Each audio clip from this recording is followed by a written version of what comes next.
Hi friends, welcome to Jyotsna official. నేను మీ జ్యోత్స్నాని. ఈరోజు వచ్చేసి మన ఛానల్లో సొరకాయ కూర ఎలా చేయాలో చూపిస్తానండి. సొరకాయ కూర తినని వాళ్ళు కూడా ఇలా వండితే సొరకాయ కూర బాగా తింటారు. ఇందులో అయితే నేను పాలు పోసి వండుతానండి, సొరకాయ పాలు. ఇప్పుడు సొరకాయ పాలు కూర వండుకోవటం కోసం మనం సొరకాయని ముందుగా చిన్న చిన్న ముక్కలుగా కట్ చేసి పెట్టుకోవాలి.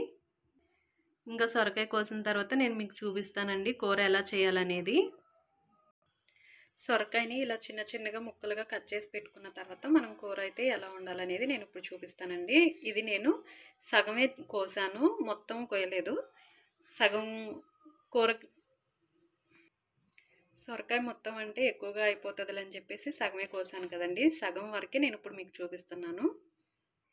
ఇప్పుడు స్టవ్ ఆన్ చేసి బాండి పెట్టుకుని బాండీలోకి ఆయిల్ వేసుకున్నామండి. కూరకి సరిపడా ఆయిల్ వేసుకుని ఆయిల్ కాగిన తర్వాత పచ్చిశనగపప్పు,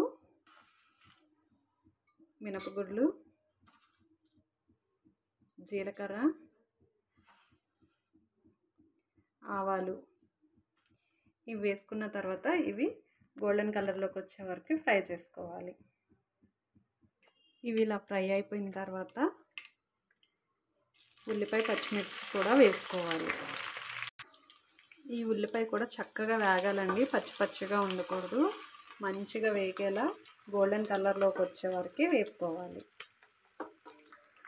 ఈ ఉల్లిపాయ ముక్కలు కాస్త ఇలా ఫ్రై అవ్వగానే కరివేపాకు కూడా వేసుకోవాలి. ఒకసారి కరివేపాకు కూడా ఆయిల్లో కాస్త మంచిగా ఫ్రై అవ్వాలి. ఇవి ఇప్పుడు మంచిగా ఫ్రై అయిపోయినాయి కదండి. మనం ముందుగా కోసి పెట్టుకున్న సొరకాయ ముక్కలను కూడా వేసేసుకోవాలి. ఇదంతా కలిసేలా ఒకసారి కలుపుకొని మూత పెట్టుకుని సొరకాయ ముక్కలు కాస్త మగ్గే వరకు మగ్గించుకోవాలి.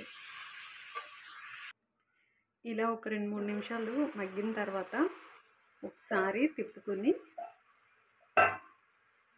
మనం కూరకి సరిపడంత సాల్ట్ కూడా వేసుకోవాలండి. ముందుగానే సాల్ట్ వేసుకోవటం వల్ల సొరకాయ ముక్క అనేది తొందరగా మగ్గుతుంది. సరిపడా సాల్ట్ ఒకసారి వేసేసుకోవాలి. ఇలా ఉప్పు అంతా వేసుకున్న తర్వాత ఒకసారి మళ్ళీ మొత్తం తిప్పేసుకుని మూత పెట్టి మళ్ళీ ఒక 5 నిమిషాలు మగ్గించుకోవాలి. ఇలా మొత్తం ఒకసారి తిప్పేసుకున్నాం కదండి. ఇప్పుడు మూత పెట్టేసుకుని ఒక 5 నిమిషాలు మగ్గించుకున్న తర్వాత కారం వేసుకోవాలి.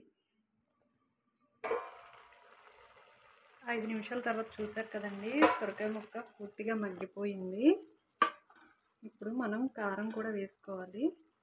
చూడండి, చక్కగా చేతితో ప్రెస్ చేసినా కూడా మెత్తగా అయిపోతుంది, అలా మగ్గిపోయింది అనమాట. ఇలా మంచిగా మగ్గిన తర్వాత సొరకాయ ముక్క మనం కూరకి సరిపడా కారం కూడా వేసేసుకోవాలండి. ఇందులో మనం తర్వాత పాలు పోసుకుంటాం కాబట్టి చూసుకుని మొత్తం ఒకసారి వేసేసుకోవాలి ఉప్పు కారం. మనం ఇలా కారం వేసుకుని మొత్తం కలిపిన తర్వాత మరొక 5 నిమిషాలు మూత పెట్టి మగ్గించుకోవాలండి. పైన వాటర్ కనపడుతున్నాయి కదా, ఆ వాటర్ అంతా ఇంకిపోయే వరకు మగ్గించుకోవాలి. 5 నిమిషాల తర్వాత కూర అంతా అయిపోయిందో లేదో చూద్దామండి. కూర అంతా చక్కగా ఉడికిపోయింది. ఇలాంటి టైంలోనే మనం పాలు పోసుకోవాలి. ఒకసారి కలిపి చూద్దాం. చాలా చక్కగా ఉడికిపోయింది, ముక్క కూడా చక్కగా ఉడికింది. ఇప్పుడు మనం దీనిలో పాలు పోసుకోవాలి. నేనైతే ఈ కప్పుతో కప్పు పాలు పోస్తున్నానండి. ఇలా పాలు పోసిన వెంటనే మనం గరిటెతో తిప్పకుండా మూత పెట్టేసేయాలి. పాలు పోసిన వెంటనే గరిటెతో తిప్పితే అది పరుట్లాగా రాదండి. అలా కాసేపు అలా ఉంచేసి మూత పెట్టేసి తర్వాత తిప్పితే తరగలు తరగలుగా పరుట్లాగా వస్తుంది, చాలా బాగుంటుంది. ఒక 5 నిమిషాల తర్వాత అయితే మనం మూత తీసి చూద్దామండి. ఇదిగోండి, చూసారా ఇప్పుడైతే ఎలా ఫామ్ అయ్యిందో కర్రీ అనేది.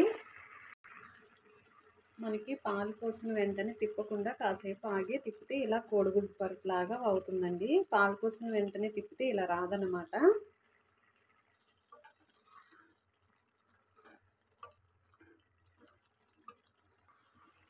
మనకి కూర అయితే చక్కగా రెడీ అయిపోయింది కదండి. ఇప్పుడు ఇలాంటి టైంలోనే మనం స్టవ్ ఆఫ్ చేసేసుకోవచ్చు. ఇంకా మీరు ఎప్పుడైనా ట్రై చేశారా ఇలా సొరకాయలో పాలు పోసి వండటం అనేది? చేయకపోతే మాత్రం తప్పకుండా ఇలా సొరకాయలో పాలు పోసి వండండి. సొరకాయ కూర తినని వాళ్ళు కూడా చక్కగా సొరకాయ కూర తినేస్తారు. తప్పకుండా ట్రై చేయండి.